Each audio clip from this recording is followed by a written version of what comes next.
आपल्याकडे असं म्हटलं जातं की बाबा प्रेमात पडल्यानंतर लोक बदलतात किंवा लोक सुधारतात, पण काही लोक जी असतात ना ती बिघडतच नाहीत, तर ती स्वतः पण बिघडतात आणि दुसऱ्याला पण बिघडवतात. आता आजच्या घटनेमध्ये सुद्धा एक तरुण आहे, तो एका देहविक्री करणाऱ्या महिलेच्या प्रेमामध्ये पडतो आणि त्याच्यानंतर तो इतका बिघडतो की अक्षरशः सिरियल किलर बनतो आणि त्याच्यानंतर लोकांची लिस्ट बनवतो आणि त्या पद्धतीनं हत्याकांडाला सुरुवात होते. आता हे नक्की हत्याकांड काय होतं हे बघण्यासाठी आपल्याला जायचं आहे कर्नाटक या ठिकाणचा मांड्या नावाचा जिल्हा आहे. आता आपल्याकडे काय होतं, कमरेखालचा आणि गुडघ्यावरचा जो अवयव आहे त्याला मांड्या म्हटलं जातं आणि कर्नाटकमध्ये मांड्या नावाचा एक जिल्हा आहे. तर या मांड्या जिल्ह्यामध्ये 8 जून 2022 या दिवशी 2 प्रेतं सापडलेली होती आणि दोन्ही प्रेतं ही महिलांची होती आणि त्या दोनही प्रेतांच्या वरचा भाग जो होता तो गायब होता आणि कमरेच्या खालचा भाग त्या ठिकाणी सापडलेला होता.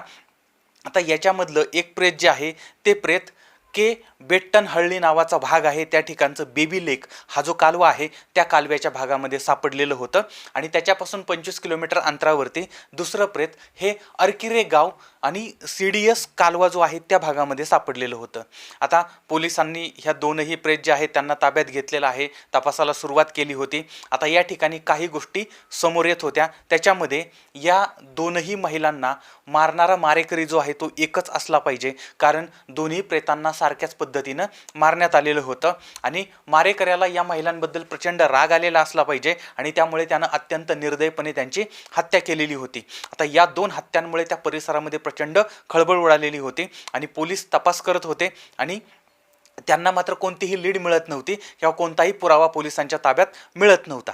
आता पोलिसांनी जर ही महिला कोण आहे जिची हत्या करण्यात आलेली आहे हे समजलं तरच त्याचा मारेकरी कोण आहे, बाकीची मंडळी कोण आहेत, तर ते तिथपर्यंत पोलीस पोहोचू शकत होते. पण हेच सुरुवातीला शोधणं अवघड जात होतं, ओळख मात्र पटली जात नव्हती. आणि यावेळेस मग पोलिसांनी त्यांच्या पद्धतीनं जे काही पद्धती वेगवेगळ्या आहेत, आधुनिक तंत्रज्ञान आहे, त्या सगळ्याचा वापर करायला सुरुवात केली. त्या परिसरामध्ये 10,000पेक्षा जास्त पत्रकं या संदर्भात वाटलेली होती आणि माहिती देणाऱ्याला पण लाखो रुपयांचं बक्षीस जाहीर केलेलं होतं. यासाठी जवळजवळ 9 टीम बनवलेल्या होत्या. 2 टीम फक्त तांत्रिक तपास करत होत्या आणि जवळजवळ 1116 ज्या गायब महिला झाल्या होत्या त्या भागातल्या, परिसरातल्या, जिल्ह्यातल्या, राज्यातल्या, आजूबाजूच्या राज्यातल्या, या सगळ्यांची प्रकरणं हाताळायला सुरुवात केलेली होती आणि 2 महिने अहोरात्र पोलीस शोध घेत होते. आणि यावेळेस चामराजनगर नावाचं पोलीस स्टेशन आहे, त्या पोलीस स्टेशनमध्ये गीता नावाची एक महिला गायब झालेली आहे अशी माहिती समजली. आता या गीताचं जे वर्णन आहे ते वर्णन आणि एक प्रेत होतं ते सापडलेलं प्रेत त्या प्रेताशी जुळत होतं. म्हणजे आता घरातून बाहेर पडताना तिनं कोणती कपडे घातलेली होती किंवा अंगावरती कोणती खून वगैरे होती का, तर अशा पद्धतीची जी माहिती आहे ती माहिती तिथं जुळत होती आणि याच्यानंतर मग या मृतदेहाची ओळख पटवली गेली. आता या ठिकाणी गीता या महिलेची हत्या झालेलं समोर आलेलं होतं. आता यानंतर मग पोलिसांनी ही जी गीता आहे त्या गीताचा मोबाईल नंबर घेतला, त्याचं CDR काढलं आणि त्यानंतर मग तिचं लोकेशन तपासलं. त्यानंतर तिनं कोणाला फोन केले होते किंवा तिला कोणाचे फोन आले होते, शेवटी ती कुठं होती, काय होती, याच्याबद्दलची सगळी माहिती पोलिसांनी त्या CDR मधून घेतलेली आहे. आणि याच्यामध्ये एका व्यक्तीचं नाव समोर आलं, ज्या व्यक्तीच्या कॉन्टॅक्टमध्ये ही होती, ज्याच्या संपर्कात ही होती, शेवटी ह्याच्याशीच बोलली होती आणि हा ज्या ठिकाणी होता त्याच ठिकाणी ती पण होती. तर या व्यक्तीचं नाव आहे टी सिद्धलिंगप्पा. आता याचं वय साधारणपणे 35च्या आसपासचं आहे आणि रामनगर जिल्ह्यामधला कुदूर जे शहर आहे त्या ठिकाणचं कोंडीहल्ली कॉलनी आहे, त्या कॉलनीमध्ये राहणारा, म्हणजे कोंडीहल्ली कॉलनी, त्या कॉलनीमध्ये राहणारा हा तरुण होता आणि बेंगलोरमधल्या एका कारखान्यामध्ये हा कामाला होता. आता हा कामाला गेला होता त्याच वेळेस पोलिसांनी याला पकडलं, ताब्यामध्ये घेतलं आणि याच्याबरोबर ती चंद्रकला नावाच्या एका महिलेला सुद्धा ताब्यात घेतलेलं होतं. आणि आता यांच्या चौकशीतून मग वेगवेगळे आणि धक्कादायक असे खुलासे समोर यायला लागले होते. आता या दोघांनी केवळ गीता यांचीच हत्या केली असं नाही, तर या अगोदर यांनी 2 हत्या केल्या होत्या, म्हणजे टोटल हत्या झाल्या 3. पण याहीपेक्षा भयंकर माहिती समोर आली, ती म्हणजे यांना अजून 5 ते 7 लोकांच्या हत्या करायच्या होत्या आणि यासाठी यांनी प्लॅन केलेला होता आणि त्यांची यादी पण काढलेली होती. पण त्या लोकांना मारण्याच्या अगोदरच हे त्या दोघंही त्या पोलिसांच्या जाळ्यामध्ये सापडले आणि त्याच्यामुळं पुढच्या हत्या ज्या आहेत त्या टळलेल्या होत्या. पण याच्यामध्ये अजून एक ट्विस्ट समोर आला होता, म्हणजे भविष्यात होणाऱ्या हत्येमध्ये अजून एक नाव होतं आणि ते नाव होतं चंद्रकलाचं. आता हे जे प्रकरण आहे ते एका वेगळ्या वळणाने समोर आलेलं होतं, वेगळ्या पद्धतीनं समोर आलेलं होतं. आता बघूया नक्की काय प्रकार होता हा. तर हा जो सिद्धलिंगप्पा, तर तो जो आहे तो काम करणारा तरुण आहे आणि ज्या वेळेस त्याला सुट्टी मिळेल, ज्या वेळेस त्याचा मूड होईल, त्यावेळेस तो बंगळूर या ठिकाणचं जे वेश्यालय आहे त्या वेश्यालयामध्ये जायचा आणि त्याच्या तिथं फेऱ्या वगैरे चालू असायच्या. पैसा असला, मूड असला की तो त्या ठिकाणी जायचा, पैसे घालवायचा, माघारी यायचा, असं हे जाणं येणं याचं चाललेलं होतं. आता याच्यामध्ये एक वेश्या जी आहे ती त्याला फार आवडली होती, तिचं नाव आहे चंद्रकला.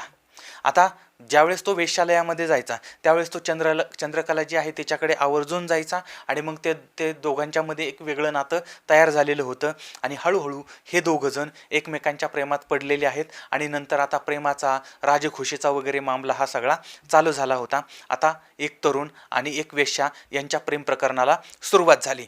पुढं ही जी चंद्रकला आहे त्या चंद्रकलानं हा जो व्यवसाय आहे वेश्या व्यवसाय तो सोडला आणि हे दोघंही एकमेकांवर प्रेम करत होते आणि त्यामुळे या दोघांनी म्हैसूर या ठिकाणी घर भाड्यानं घेतलं आणि आता हे दोन प्रेमी आणि प्रेयसी एकत्र राहायला लागले. दोघंही एकमेकांवरती जीवापाड प्रेम करत होते, एकमेकांची काळजी करत होते, एकमेकांची काळजी घेत होती. आणि यावेळेस चंद्रकला जी आहे तिचा इतिहास नक्की काय होता आणि ती व्यवसायाकडे, या वेश्या व्यवसायाकडे कशी काय वळली होती, ही माहिती जेव्हा तिनं आपल्या प्रियकराला सांगितली त्यावेळेस त्या प्रियकराच्या तळपायाची आग मस्तकात गेली.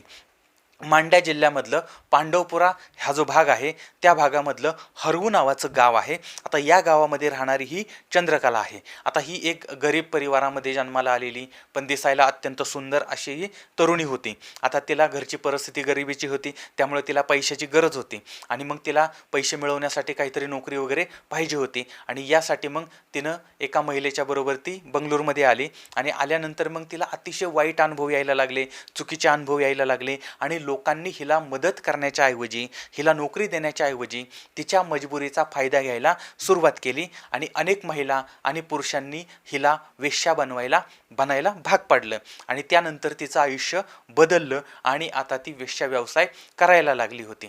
आता नंतर मग हा सिद्धलिंगप्पा तिला भेटला आणि त्याच्यानंतर मग तिचं जीवन पुन्हा बदललं आणि आता तिनं त्याच्याबरोबर प्रेम प्रकरण सुरू केलं आणि आता दोघंही एकत्र वेगळं राहायला लागलेले होते. पण ही सगळी माहिती चंद्रकलानं त्याचं नाव मला थोडंसं पण प्रियकराला दिली आणि त्याच्यानंतर आता हे ऐकल्यानंतर त्याला राग आला आणि माझ्या प्रियसीला या मंडळींनी वेश्या बनवलं आणि हे त्याला काही सहन होत नव्हतं, हा विचार त्याला सहन होत नव्हता आणि याचा बदला घ्यायचा असं यानं ठरवलं. आणि त्यानंतर हे दोन जे प्रियकर प्रेयसी आहे या दोघांनी मिळून यादी बनवली. ज्या लोकांनी त्रास दिलाय, ज्या लोकांनी वेश्या बनवण्यात प्रयत्न केले त्या लोकांची यादी बनवली आणि त्यानंतर एक एक हत्या करायला सुरुवात केली. आणि याच्यासाठी आता भाड्यानं घर घेतलेलं होतं. आता याच्यामध्ये एकाला बोलवायचं, काहीतरी निमित्त काढायचं आणि बोलवून घ्यायचं आणि आल्यानंतर मग त्यांच्यावरती चाकून हल्ला करायचा, त्यांची हत्या करायची आणि हत्या झाल्यानंतर त्यांचे तुकडे करायचे आणि ते तुकडे पिशवीमध्ये भरून मग टू व्हीलरवरती घ्यायचे आणि मग हे प्रियकर प्रेयसी जे आहेत ते त्या नाल्याच्या कडेला वगैरे टाकून यायचे. तर अशा प्रकारे यांच्या हत्यासत्राला सुरुवात होते. आता यांनी पहिली हत्या केली होती ती होती कुमुद नावाच्या एका महिलेची. पण हिचे मारेकरी जे आहेत ते पोलिसांना सापडले नव्हते, म्हणजे हिची हत्या केली पण ती कोणी केली, काय केली हे काही कोणाला कळलेलं नव्हतं आणि आपण हत्या केली हे कोणाला कळलं नाही आणि याच्यामुळे हे जे मारेकरी आहेत त्यांचा आत्मविश्वास वाढला आणि त्याच्यानंतर 30 मे 2022ला चित्रदुर्ग जिल्ह्यामधलं होसदुर्ग हा जो भाग आहे त्या होसदुर्ग भागातील पार्वती नावाची एक महिला आहे, तिला सुद्धा बोलवण्यात आलं आणि तिच्यावरती हल्ला केला आणि तिची हत्या करून ते प्रेत टाकण्यात आलं. आता हे प्रेत बेट्टनहल्ली हा जो भाग आहे त्या ठिकाणचं बेबी लेक हा कालवा आहे त्या कालव्याच्या बाजूला टाकून दिलं. आता या गोष्टीचा सुद्धा तपास लागलेला नव्हता. आता त्याच्यानंतर 2 हत्या झाल्या पण अजूनपर्यंत पोलीस त्यांच्यापर्यंत पोहोचलेले नव्हते आणि त्यामुळे यांचा आत्मविश्वास अजूनच वाढलेला होता. आणि आता पुढची म्हणजे तिसरी हत्या जी आहे ती हत्या यांना करायची होती. ती महिला होती चामराजनगर जी आहे त्या भागातली गीता उर्फ पुट्टी. आता ही जी गीता आहे तिला 3 जूनला यांनी घरी बोलवलं, काहीतरी कारण काढून तिला घरी बोलवलं आणि त्यानंतर तिचं प्रेत अरकेरे गावाच्या जवळ त्यांनी टाकलेलं होतं.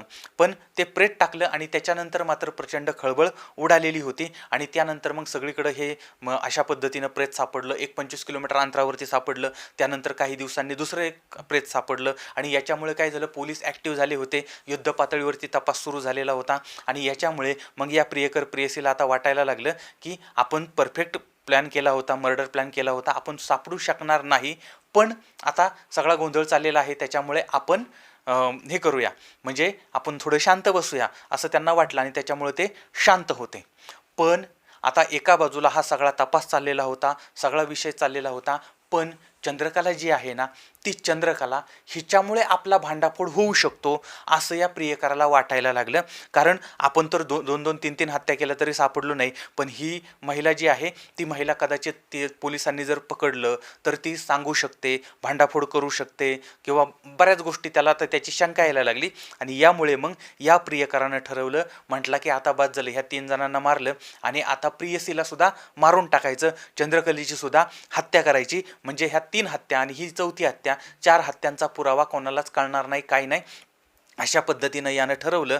आणि तो आता आपल्या प्रेयसीची हत्या करण्याचा प्लॅन करायला लागला होता.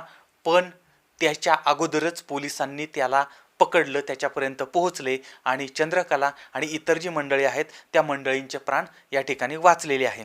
तर अशा प्रकारे आपल्या प्रेयसीचा बदला घेण्यासाठी तो प्रियकर सिरियल किलर बनला होता आणि याच्यामधूनच मग स्वतःला वाचवण्यासाठी तो प्रेयसीची सुद्धा हत्या करणार होता. आता या प्रकरणामध्ये 3 हत्या करण्यात आलेल्या आहेत, 2 आरोपी आहेत आणि अजून 5-7 लोक हे पेंडिंगला होते. आता या सगळ्या प्रकरणाचा धडा आपल्याला काय मिळतो, लक्षात घ्या. आपल्याला कोणीतरी त्रास दिलेला आहे, आपल्याला कोणीतरी छळ केलेला आहे, या सगळ्या गोष्टी केल्या, त्याच्यामुळे आपण त्यांचा बदला घ्यायचा आणि आपण त्यांना ठार मारायचं किंवा त्यांना मारहाण करायची, तर या गोष्टीने बदला कधीही पूर्ण होत नाही. जर आपल्याला कुणाचा बदला घ्यायचाच असेल, ज्यांनी आपल्याला त्रास दिलाय, ज्यांनी आपला छळ केलाय, त्यांचा जर बदला घ्यायचा असेल तर त्याचा एकमेव मार्ग आहे, ते म्हणजे आपण आपली इतकी प्रगती करायची की ज्यांनी आपल्याला त्रास दिलाय ती मंडळी अशी ढनाढना जळली पाहिजेत.